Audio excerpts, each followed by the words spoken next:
No vídeo de hoje eu vou te contar minha história com a medicina e como que ela mexeu com minha cabeça e mexeu com a minha vida inteira. E eu nunca mais fui a mesma pessoa.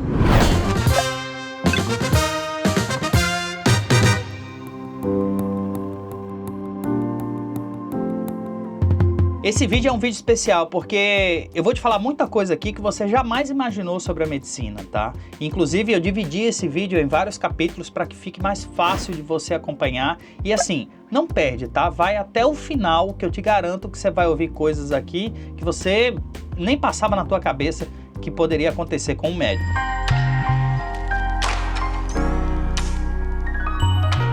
Desde que eu me entendo por gente, eu tenho essa vontade de ser médico. Eu tinha esse desejo de ser médico, eu me via como médico, eu me via ajudando as pessoas, como médico, e eu assistia aquelas coisas na televisão, achava aquilo lindo, meu Deus, Dr. House! A medicina não pode ser nada tão diferente quanto Dr. House, meu amigo, mas aquilo me encantava, me apaixonava pela medicina, Então desde pequeno, eu tenho um pai que é diabético, então desde pequeno, eu fiquei ali, ele passando mal, e eu indo ajudar, e cuidando juntamente com a minha mãe, dando aquela força. Então, cada vez mais aquilo foi ficando natural para mim. Só que a vida foi me afastando da medicina, não foi assim simples. Chegou aqui, fez a faculdade, terminou o ensino médio, fez a faculdade. Não, a história não foi essa. A história é bem diferente.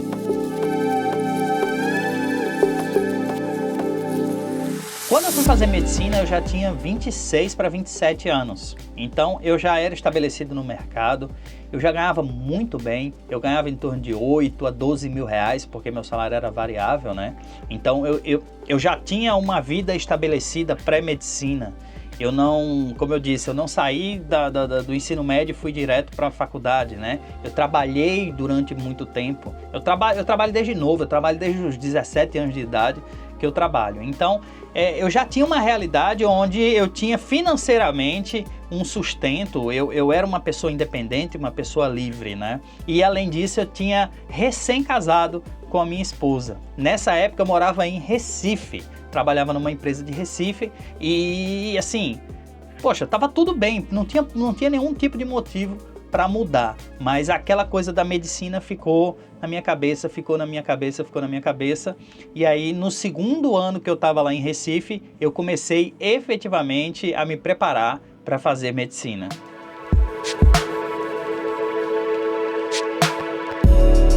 E a preparação realmente foi muito intensa, porque na época que eu quis fazer medicina, eu já tinha feito faculdade de comunicação na Universidade Federal, mas não tinha terminado, porque eu tinha me transferido para Recife para ocupar esse outro cargo, então eu fiz até o 6º período, Mas a prova para medicina eu sabia que era uma prova muito mais difícil, muito mais desafiadora, e eu tinha que correr atrás. Então como foi que eu fiz? Eu me matriculei num cursinho, de noite, porque eu trabalhava o dia todo. Então, com 2 meses de cursinho, eu vi que aquele negócio ali não ia funcionar, porque o cursinho em si não resolvia nada. O que resolvia era sentar a bunda na cadeira e estudar.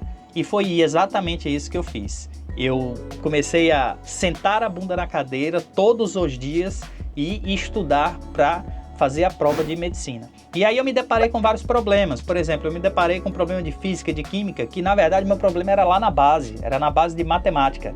Então eu tive que ir, na época não tinha tanta internet assim, era 2009, 2010.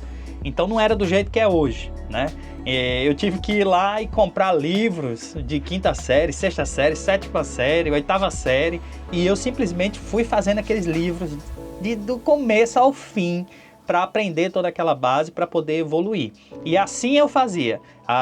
Eu basicamente trabalhava durante o dia, eu tinha 2 horas de almoço, eu voltava para casa, que era quase do lado do meu trabalho, estudava no horário do almoço, voltava para trabalhar e à noite eu estudava mais ainda, até mais ou menos umas 9h30 da noite, que era quando eu parava e aí ia ficar com a minha esposa. Então essa foi minha rotina durante todo o ano.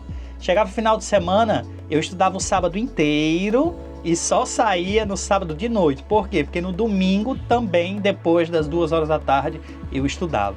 Então foi um período de muita resiliência, foi um período de muita entrega da minha parte e que eu tive que me esforçar muito para conseguir o resultado que foi passar na prova do vestibular para medicina. E olha que eu passei na rabeta, hein? Mas passei.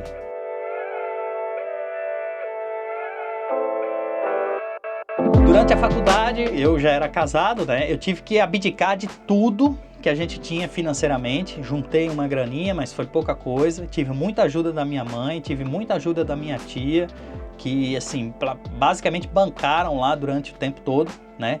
E eu morei na casa da minha mãe nesse período da faculdade. Então eu era casado, morava na casa da minha mãe, olha só que coisa, né? Era casado, morava na casa da minha mãe e tinha que ficar lá convivendo naquilo ali sem dinheiro, né? Eu me lembro perfeitamente, assim, que as saídas da gente era ir comer um sanduichinho que comprava no Peixe Urbano. Lembra do Peixe Urbano? É do Groupon? Pois é. A gente comprava lá esse sanduíche, era R$2, eu me lembro perfeitamente. Era R$2 a promoção do sanduíche, a gente ia lá e comia lá esse sandubão lá no final de semana. E nesse tempo todo, minha esposa comigo, me dando força e me dando, né? Assim, muitas vezes eu pensei em desistir lá durante o curso, mas eu não desisti muito por causa dela.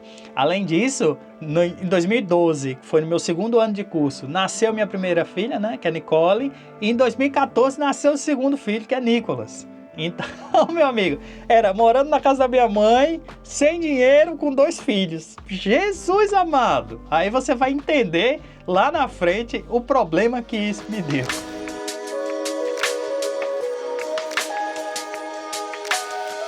E aí eu me formei no final de 2015 e eu precisava, obviamente, sair dessa situação, que era uma situação muito desconfortável, era uma situação onde eu era basicamente sustentado pela minha mãe, pela minha tia. Foram as pessoas que sustentaram para que eu pudesse fazer meu curso de medicina. Então, qualquer coisa que eu tenha hoje, eu devo a essas 2 pessoas, mas a minha esposa, obviamente, né, a família da minha esposa também, meu sogro me ajudou demais, então todo mundo que tinha ao meu redor ajudou. Então eu só hoje consigo, né, dizer, não, eu sou médico porque eu tive uma rede de apoio. Então eu sou muito sortudo nesse sentido, né? Eu preciso deixar isso bem claro para todo mundo, que eu tenho muita sorte, eu sou muito afortunado por ter essas pessoas na minha vida.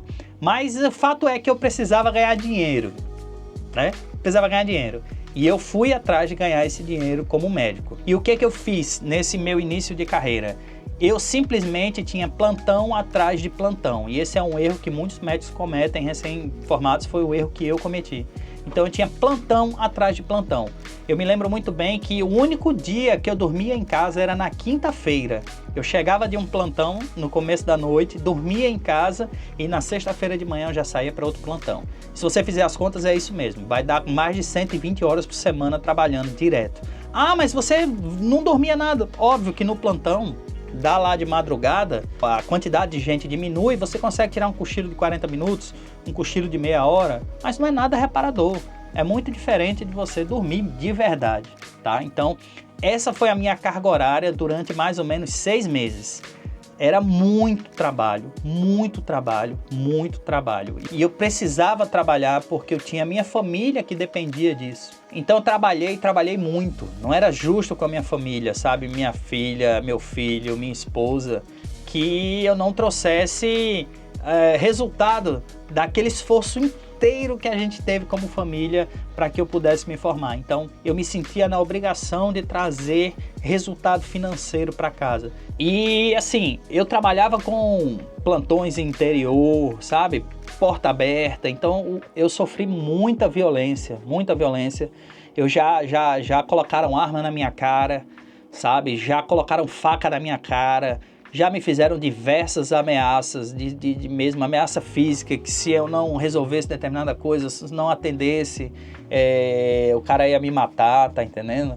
Então, assim, sem contar aquela coisa que as pessoas destratam o médico absolutamente, como se o médico fosse um absoluto nada.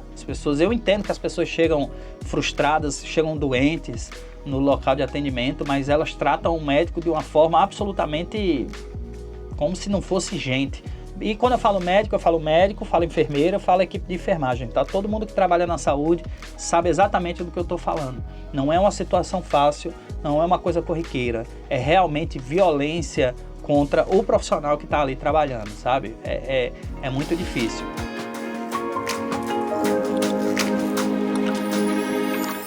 E após 6 meses de trabalho com isso aí, eu realmente tive uma depressão profunda. Acho que foi o pior sentimento que eu tive na minha vida. Foi um período muito ruim, um período muito macabro, porque a quantidade de trabalho que eu tinha, né, a carga horária que eu tinha, juntamente com as violências sofridas, fizeram com que eu me afundasse num poço lamacento que eu não gosto nem de lembrar, sabe?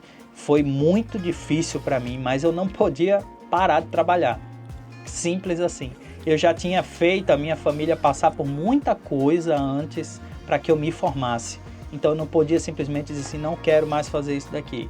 E aquele foi o momento em que a medicina quebrou a minha cabeça e até hoje ela é quebrada por causa da medicina. Até hoje eu tenho ansiedade, tenho ataques de pânico por causa da medicina e daquilo que eu vivi naquela época. E não é fácil para mim estar falando isso aqui para você hoje, tá? Não é simples, não é corriqueiro, é uma coisa muito séria. E assim como eu, existem milhares e milhares de outros profissionais da saúde que passam por isso. Não sei se você sabe, dos profissionais de saúde, o que tem o maior índice de suicídio é justamente o profissional médico. Então não é brincadeira isso aqui que eu tô falando, sabe? Não é uma coisa simples que eu tô aqui fazendo um videozinho pro YouTube pra me mostrar. Não, eu tô aqui pra compartilhar a minha história. Eu sempre achei que esse canal aqui era o meu local, é o YouTube, sou eu na televisão. Então é a minha história. Por isso que eu tô falando isso daqui pra você. Não é sensacionalismo, não é nada desse sentido. É uma forma de mostrar para as pessoas que a realidade é muito diferente do que elas acham que realmente é.